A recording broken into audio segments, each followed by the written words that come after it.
for investing in their own future, to improve debt sustainability and of vulnerable countries. Climate change is blind to wealth, but hurts developing countries more. The European Union is here to lead the way in cutting emissions, and so is our willingness to help vulnerable countries react and adapt to these challenges. The European Union is committed to supporting Africa's journey to unlock its full potential. And we are looking forward to engaging with all African Union countries at our summit with them early next week. Finally, on critical minerals, diversifying supply chains and reducing dependencies is a priority for the European Union. Concentrated production increases geopolitical and economic risks. We must build strategic autonomy. This requires us to engage with different parts of the world and with new partnerships while strengthening existing ones. This is what the G20 enables us to do on development, on trade, on climate, on critical minerals, or artificial intelligence. The European Union will take its responsibilities as a big economic power in the multipolar world. But we cannot do it alone. We need all G20 members to take bold, collective action. This is what this summit is about. As the world becomes more multipolar, we need more multilateral cooperation, not less. To paraphrase Bishop Desmond Tutu, I would say, our commitment to multilateralism is bound up in yours. Multilateralism is not old-fashioned. Multilateralism is not outdated. Multilateralism is our best, maybe our only defense against disruption, violence, and chaos. And South Africa puts multilateralism to work. And I would like to commend President Ramaphosa and the South African team. You have done an exceptional work towards reaching an agreed leaders' outcome from this summit. We are looking forward to the discussions ahead. Thank you very much. Yeah, let me first also say together with President Costa that the European Union is very pleased to be here in Johannesburg. The G20 Summit is the first on African soil. It is the first since the African Union joined as a permanent member. And this is highlighting Africa's central and vital role on the global stage and the leadership of President Ramaphosa and South Africa. The G20 is a premier global forum to find common solutions for common challenges, such as how to maintain reliable, rules-based trade in a volatile global economy, or how to ensure climate change, fight food and energy resilience, and how to meet the opportunities and risks posed by rapid technological change. These are the topics of the 3 roundtables that will form the core of our discussions in the next 2 days. And allow me to go into further detail on each of those 3. The first is on trade. Europe is doubling down on our core belief that rules-based trade delivers. We will continue to champion partnership, openness, and fair competition.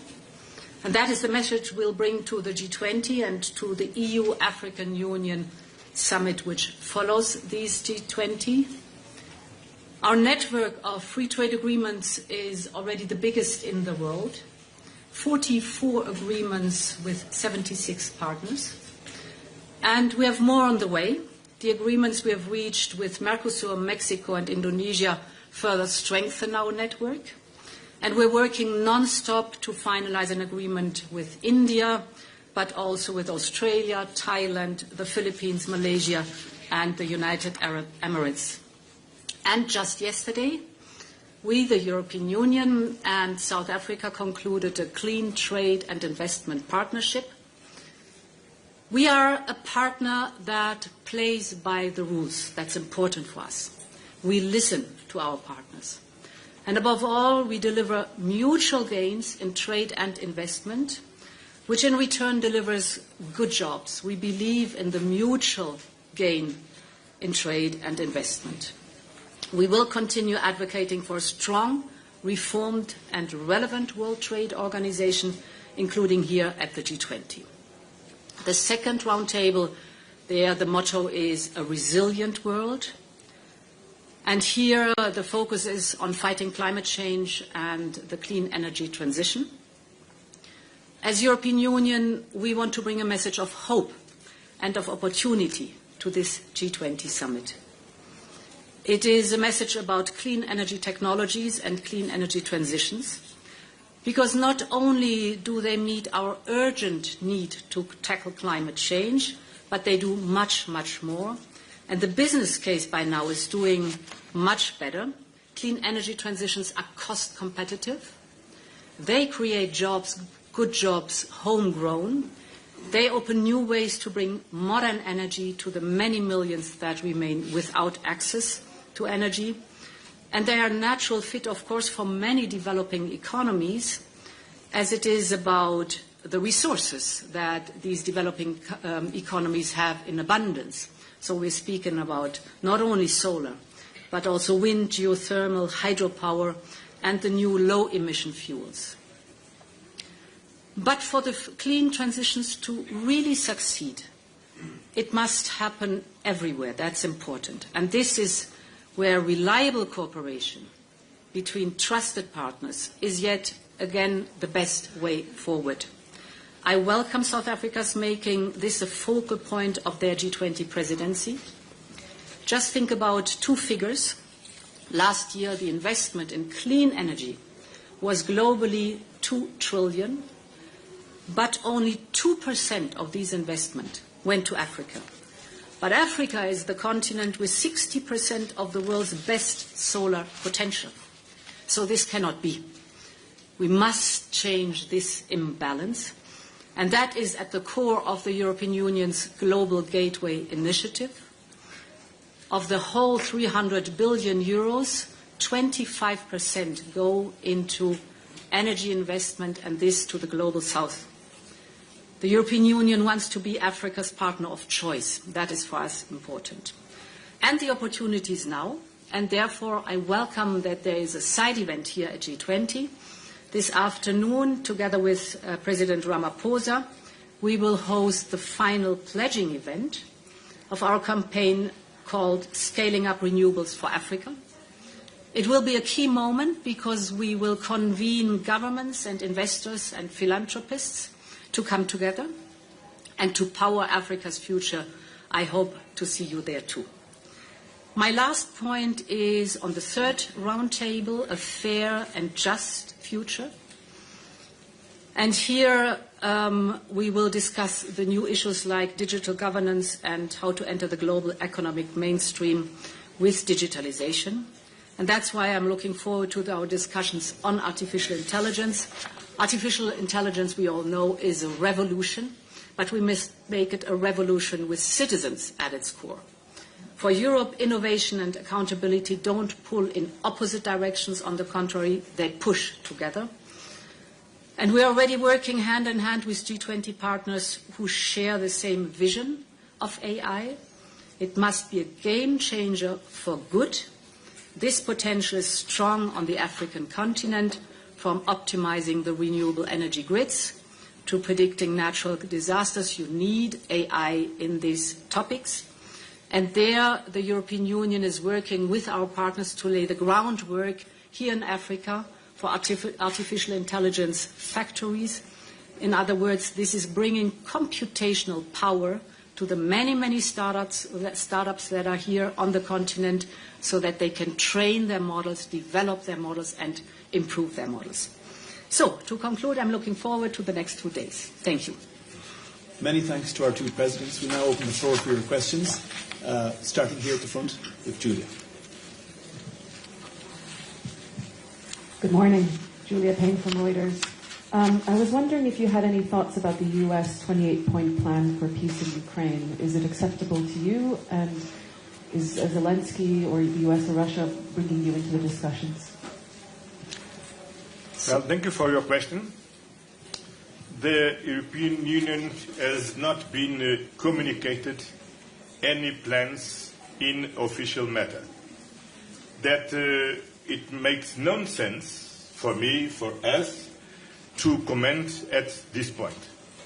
I just can to say and repeat that the European Union remains fully committed to ensure an unwavering support to Ukraine based on the principles of the United Nations Charter. So indeed, from day one on, we have stood by Ukraine, side by side with Ukraine, and together we are defending the principles of the UN Charter. And we have been working intensely with President Zelensky and the coalition of the willing for a just and a lasting peace. And this is an ongoing process. As you said, yesterday a 28-point plan was made public. We will discuss the situation both with European leaders and with leaders here in the sidelines of the G20. I will also reach out to President Zelensky to discuss the matter. Important is a key principle we have always upheld, and that is nothing about Ukraine without Ukraine. Next question. Christine. Thanks very much. Christine Munder from DW, Deutsche Welle News. Just coming to the topic of climate change, could you give us a sense of what are you going to be insisting on in terms of whatever the final text would be, the summit declaration or chair statement or whatever the case may be? Because it's looking like the European Union itself is losing momentum in terms of the targets you've been setting. What are you going to be insisting on? And also the aspect of where the money is flowing. So there's a big emphasis on your part on the energy transition, but your partners, particularly here in Africa, really want adaptation financing as well. So is there a bit of a mismatch as to what you're insisting on, where you want to put the money, but where your partners need the money, mitigation here on the African continent? So just what is on the table? What are you asking countries in Africa to commit to in the absence of momentum on your side as well and funding in the right places? Thank you. So I want to be very clear for the European Union. We are staying the course. We have our climate targets cast in law for 2030, now for 2040, and climate neutrality for 2050. We're staying the course. We're very clear that we want to reach these targets. We are well on track for the 2030 target.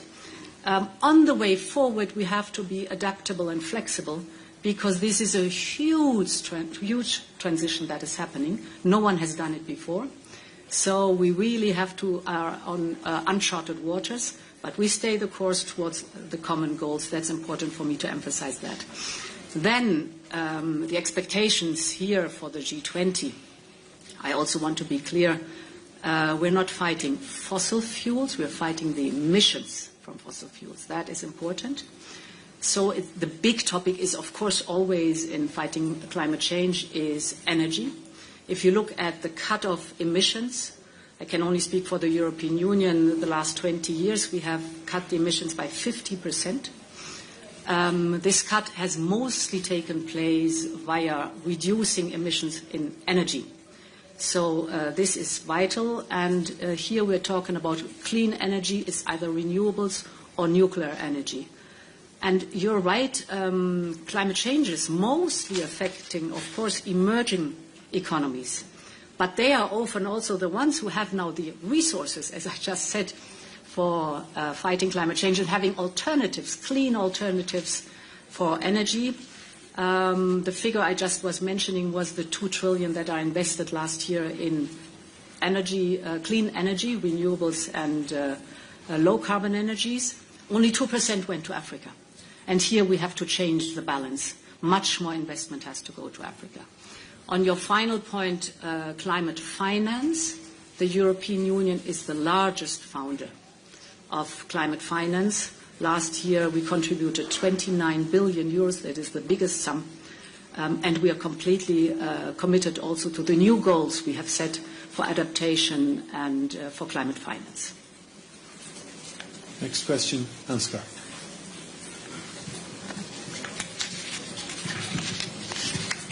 Ansgar, the German press agency EDA. Madam President, Mr. President, on the absence of the United States here at the summit, how do you assess the accusations of the President of the United States, Donald Trump, against the host country regarding the human rights situation? And from your point of view, does the situation justify a boycott of the summit? And also, just very briefly, will you attend next year's G20 Summit in Florida if it means sitting together with the Russian President Vladimir Putin? Thank you. Well, the answer is clear. We are here. And we are here because we are working in a very close way with our South African countries, South African host. The South African presidents of G20 was a very good presidency. They raised central issues to tackle our global challenges. And we are here all together to work together. As you know, the European Union is very clear. We believe in the multilateral system. We uphold the international rules-based order on peace and war, on trade, on the economic security, on the climate change. We remain engaged with the Paris Agreement. And as you know, the world today is not only multipolar, it's also plural. The North is plural, the South is plural, and it's the reason because we need to engage with each other. And we are here to work with our South African partners, with our G20 partners, and is what we are doing here, is what we are doing in the G7, is what we are doing in WTO, is what we are doing in the United Nations, and what we will continue to do because we believe in the multilateralism and the rules-based order. My question was about the accusations, real accusations against the whole country made by US President Donald Trump. I think it's not on our behalf to comment other countries' statements. So you have to ask the United States what that is concerned. Final question, folks. We have time for one more. Over here, please. Good morning. I'm Michael Pacherkiw. I'm a regular contributor to BBC and CNN. In fact, I just got off BBC and founder of the World Briefing on Substack. They just asked me on BBC how the EU could possibly find itself so, excuse my language, appallingly sidelined by the peace process in Ukraine just now. And I have to be very frank with you. I've been based in Ukraine since before the start of the war. I talk to Ukrainians every day. Just before coming here, I visited one of the cemeteries where Ukrainian servicemen and women paid the ultimate cost. They are overflowing. So my question is, a lot of Ukrainians ask, how is it that the EU member states contribute more to the Russian war machine in terms of energy payments than it does to aid to Ukraine? Why is it that it took so long for 19 packages of sanctions? Had everything been delivered in one blow, we wouldn't be where we are. And finally, the drip, drip, drip approach to providing weaponry, Taurus missiles to be specific in this case. How do you see the EU's role going forward, given what's happening, especially with the American, let's call it imposition of themselves in the process? Thank you. So we have been by Ukraine's side from the very beginning on. First of all, it was the goal of Vladimir Putin to take Kyiv in 3 days or 3 weeks. He failed dramatically. This is first and foremost because of the courage of the Ukrainian people, without any question. But we supported from day one on the Ukrainian people as much as possible. And we've contributed more than 180 billion euros to support not only the Ukraine with military capabilities, but also, of course, with budget support. And this will continue without any question. We have indeed unleashed 19 sanctions packages, and these are biting sanctions. You see it when you look at the increasing difficulties the Russian economy has, soaring inflation, soaring interest rates, an overheated war economy. Slowly but surely the figures are showing that the sanctions are biting. And why not in one go? Because the sanctions often also reply to the circumventions of loopholes. So you put a sanction, there appears a loophole, you close the loophole, etc. It's a process that is ongoing, and the pressure on Russia here is ongoing. We will continue to support Ukraine, as we've done before. Ukraine can count on us, because this is not only an aggression against Ukraine, but it is an aggression against the principles of the UN Charter. It's on European soil, and therefore we will support Ukraine for as long as it takes. This concludes our press conference. Ladies and gentlemen, thank you to the Presidents. Have a good afternoon. All right. Thank you, my friend.